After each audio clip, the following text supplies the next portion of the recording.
was like, oh, I get to follow Jacob Jonas, all right. And he's like, well, you know the rule. Half your age plus 7 years. And I was like, fuck. Still too young. God damn it. All right. So I'm going to start out with a disclaimer tonight. 100% of these stories are true. Essentially. They're basically true.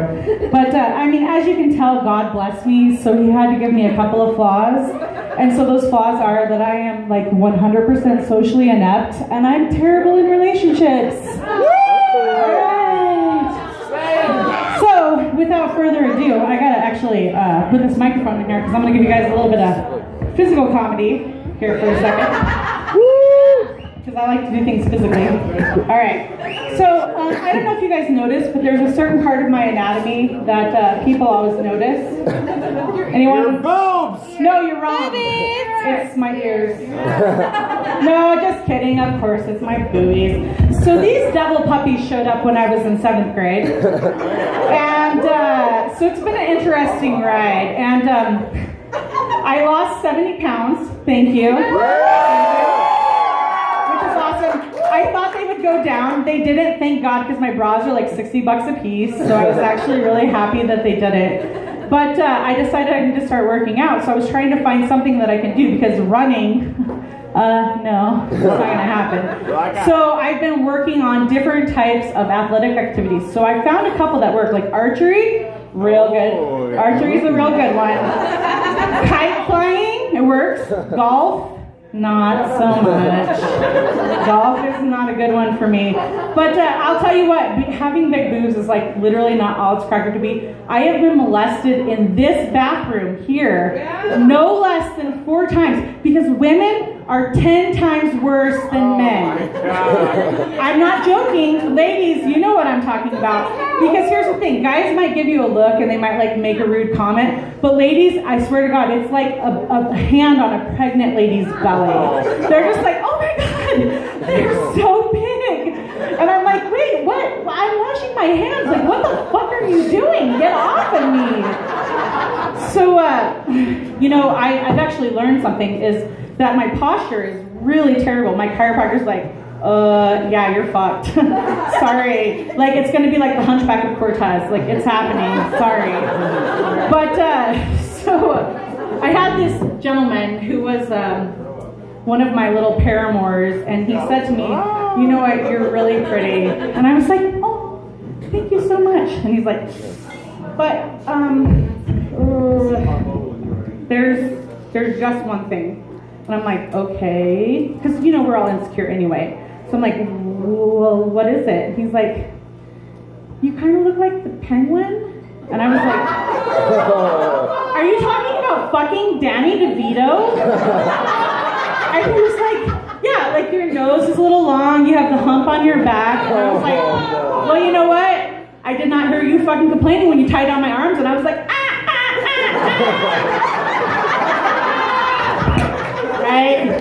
That's actually a true fucking story. That really happened. Someone told me I look like the Penguin, and I am such a glutton for punishment that I still hang out with him. I went out with him for drinks like a couple of weeks ago. Like, it's super sick. But, so I'm 35. I'm desperately single. It's horrible. No, don't feel sad. It's awesome. Girl. Yeah. No, it's okay. So here's what I'm wondering: does the internet stereotype you? Because mine does. My Netflix is like, oh, Murder, She Wrote, Fuller House reruns, like kitty videos, and I'm like, fuck you. My Amazon like has it straight figured out. They know that I am like a completely desperate 35-year-old single woman, and they're like, hey, because of your interest in Plan B, you might be interested in this used paperback copy of Cooking for One, or, I don't know, this gallon of freshed up kitty litter, or this 10-pack of coat hangers. But, yeah, so it's 35's been interesting for me. I've kind of had like a little bit of a midlife crisis, so I've tried some new things, and one of the things I decided to try was marijuana. Oh, yeah. Who's tried marijuana? plug, 420 show over at Irish Embassy. It's going to be super, super fun.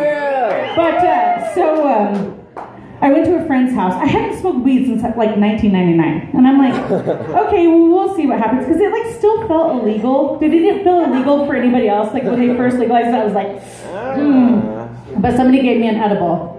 They're like, I promise you, you're going to like it. Just take it now. It won't kick in for an hour. Drive home. You're going to be cool. So I was like a couple miles away from my house. I'm like, okay, cool. I decided to take the edible. Whoever told me that was full of shit because I'm driving home and I stopped at the stoplight and the stoplight is not changing. I'm flipping my lights off and on, trying to get the light to change. And I was actually a block back from the stoplight. And I realized it like 2 minutes later and was like, oh, fuck. So I pulled over. I did the safe thing. I pulled over. I parked my car. I walked home. But see, so I told you I'm 35. I don't have junk food in my house. I just have like exotic spices and like random cooking materials. So I got the munchies and I was like, oh my God, what am I gonna eat? So I was just eating like, I don't know, I had like an old bag of chocolate chips. I grabbed a handful. Like some sliced almonds for salad garnish, some marinated artichoke hearts. So I finally pass out and the next morning I wake up and I look over to the left. And I'm not joking you, this is also a true story. There was a small pile of shredded cheddar cheese right beside me in my bed. And I went to myself, this is it.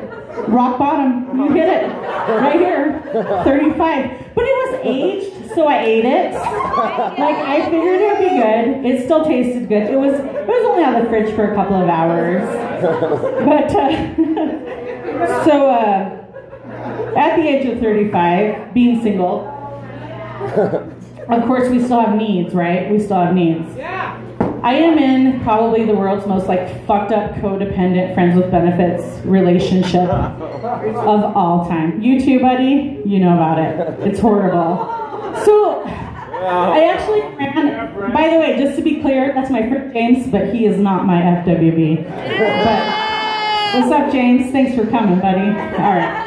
So basically, I met this guy, we went to high school, haven't seen him since 1998, and I ran into him and I was like, oh my God, it's so good to see you. So, do you still play the trumpet? Because we were in the band together and that was like literally the only thing we had in common. And I didn't expect it to evolve into anything, but of course it did. 7 months later, here we are. It's totally horrible. Like, he's not a bad guy, but he's like basically what you would call a really serious alcoholic. That's pretty much what he is. And so I am a total enabler because I like to get laid, and so whenever he is like, oh my God, I'm drunk, I can't drive to the liquor store, I'm like, dude, I gotcha. Be right there. And it's actually a good thing because he likes Taka vodka. Anybody familiar with Taka? Okay, it's literally cheaper than a 20-ounce soda. So he's an extremely cheap date. It's totally horrible for him. But I'm like, whatever, it's like $1.99 for a liter. Like, who fucking cares? I get what I want out of the deal. He gets what he wants out of the deal. Everyone's happy. But so here's the thing, I don't love the guy, but I do care for him, and I don't want him to be just drinking himself into a stupor every night. So about a month ago, we were laying in bed. Hello. He rolled over to me and he says, I think I want to quit drinking. And I was really happy for him. I was like, oh my God, like whatever I can do for you, please tell me. Is there anything I can do to help you? I will be the most supportive friend. I'm very excited for you. And he gets very solemn. And he gets right in my face. We're laying in bed next to each other. And he says, yes, there's something you can do. And I said, okay, just name it. I'm here for you. And he said, will you please stick your finger in my asshole? And then he promptly passed out. So I washed my hands and I left. And so this topic came back up a couple weeks later. So we're sitting on the couch. We were not in bed at that time, but he turned over to me and he said, you know what? you're a really selfish lover. And I was like, this is the dumbest fucking argument ever. Of course I am. This is a fucking friends with benefits relationship. I'm not here for you, buddy. I'm here for myself. But so basically we're on the outs right now, which is actually probably a good thing because I think he might be drying out. So, hey, I did something positive. But basically, it worked out nicely timing-wise, though, because shortly after that whole thing happened, I actually got invited to a party, and I went to this party, and it was my first ever dildo party. Has anybody ever been to a dildo party? Diego? I bet you have. Somebody over at the bar has been to one. All right. Here's my favorite part about the dildo party. The lady who was hosting it was like a 65-year-old Minnesotan transplant. I'm pretty sure she wore pantyhose every day underneath her polyester slacks, underneath her penny loafers. She's this type of lady.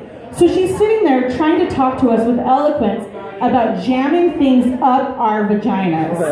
And it was my favorite. And here's the problem. I didn't eat anything that day, so I rapidly slammed like 2 drinks, and there was a little bit of an audience, and then suddenly it was Jill's show. So she hated me right away, because she was like, what's our favorite product? And I was like, Coochie. And she's like, yeah, it's a shaving cream, but you can use a conditioner. I'm like, yeah. So she hated me, like straight up.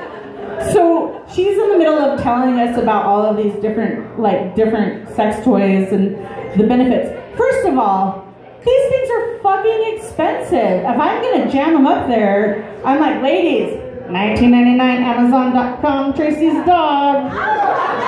Okay, which I know Tracy's dog is a horrible name for a dildo, but seriously, $19.99 Amazon.com, Tracy's dog.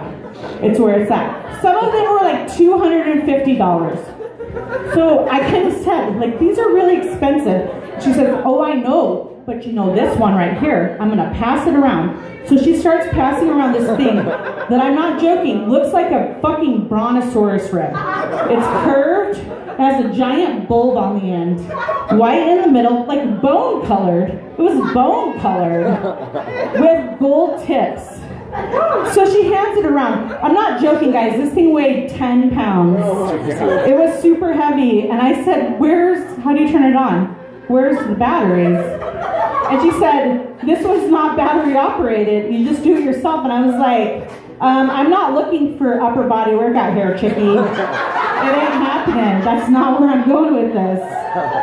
So the good news was, I was really drunk at this point. I ran into my friend Brenda in the bathroom. You guys know Brenda. So Brenda is the nicest lady. She's extremely wealthy.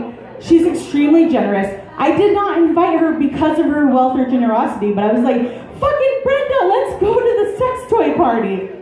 Brenda showed up, and it suddenly turned into Oprah's favorite things with fucking cock toys.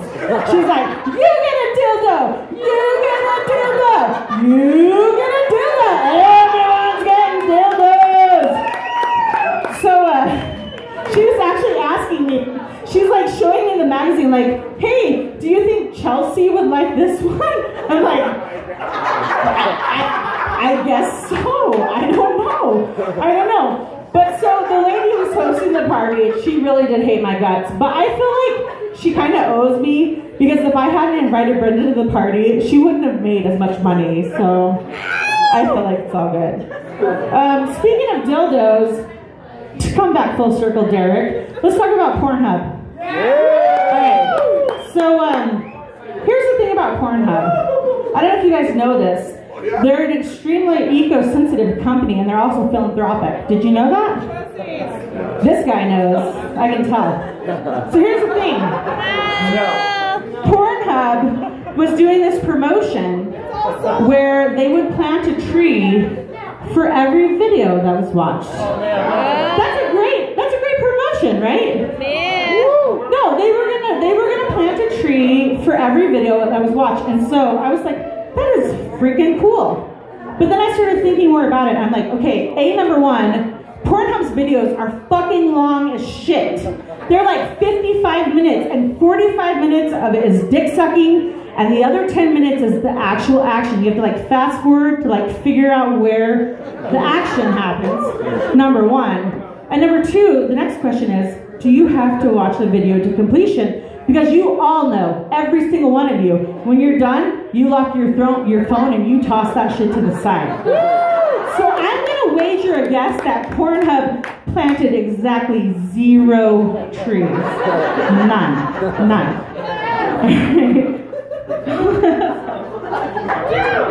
All right. Because the hordes of Cortez have descended upon us, I'm going to tell a joke that I think most of the people from Cortez may understand.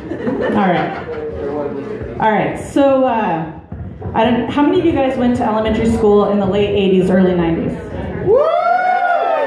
Okay. I don't know if you remember this. There was a form of bullying, institutionalized bullying, that was not only accepted by the teachers, but condoned by them. And of course, I am talking about the presidential fitness test. Presidential fitness test. Now, like I just told you, I lost 70 pounds, but I've spent my entire life being a little chubby girl. And I can tell you, there was no greater nemesis in my elementary school career than a 10-minute fucking mile. Fuck that. Okay? So here's the thing. Cortez took it a little bit further, because not only did we have the 10-minute mile, but they did this special promotion at the end of the year where if you ran a 10-minute mile or less, you got to go to something called the Fun Run. You remember the Fun Run? Who remembers the Fun Run? All right, so here's what the Fun Run was. Basically, they would take all of those like fit skinny bitches out of class, and they let them go to the park, and they would eat pizza, and they would have those little ice cream with like wooden spoons. And all of the slow fat kids had to stay at school and do worksheets and eat cafeteria food. Okay, so I went to elementary school 1st through 6th grade. Every year, 1, 2, 3, 4, 5, I got to watch all of my friends be like, and go to the Fun Run, and I had to sit there. So my 6th grade year, I was like, fuck that. I'm going to this fucking Fun Run. It's happening this year. And I know what you're all thinking. Like, I started training, I went to talk to the PE teacher, I worked out. Hell no. I decided I was going to cheat. So they did the Fun Run qualifiers in April. I put my plan in motion in October. I started scouting out the school. The way that they tracked the mile was you ran around the perimeter of our campus 3 times. And there was a large portion where you were out of the line of sight from the teacher. Which I know sounds crazy, but it was the 90s, so they were like, if you're gonna get kidnapped, like you'll just end up on a milk carton, like whatever, it's not that big of a deal. So my whole plan comes into fruition. April, it's Fun Run Day, and I'm like, hell yeah, it's on. So I knew I had to like at least keep up the illusion that I actually ran the entire mile. So the first lap, I just busted ass. I went around the school as fast as I can, like my fucking left arm was hurting, I was like gonna have a heart attack, like the whole thing. And I ran by the PE teacher and I'm like, hi Miss Peterson. And she's like, yeah, come on, let's keep going. So I ran around the second time and there was a row of hedges on the back side of the school, and I popped back behind those row of hedges and I chilled out there and caught my breath for an entire lap. And so I knew I had to be strategic because there was one kid, Devin Waite. You guys remember Devin Waite? Devin Waite was fast as shit. He could run like a 6-minute mile. And I knew I couldn't jump in line with him because she would know something was up. So my whole plan was, okay, as soon as Devin Waite comes back around, I'm going to count 20 kids, and then I'm going to pop back in line. And that's what I did. And I got to go to the actual Fun Run that year. So I went to the Fun Run. Actually, one of my friends knew I cheated and she tried to dive me out, and I was like, how dare you? We're still not friends. I see her around town and I'm like, you fucking bitch. We still hate each other. But, so anyways, I went to the Fun Run, and it was funny because they were handing out like medals and little trophies for the kids. And I actually have to tell you guys, That was the fastest mile I ever ran, was the actual fun run. I think I ran like a 10-minute, like 40-something second mile because I really did not want to be the last one, and I wasn't. Hey. But so they gave these like little trophies out, and the kids were like, "Oh, this is stupid," and I'm like, "Fuck all of you! I still have it. It's in my shelf." And like the worst part is now I've actually transferred that to my kid. I help my kid cheat on the Alex Hoop shoe. So the generational thing, it continues, the legacy. But let's see if I got anything else here for you guys tonight. I don't think I do. I think that's all I got for you guys. But thank you very, very much.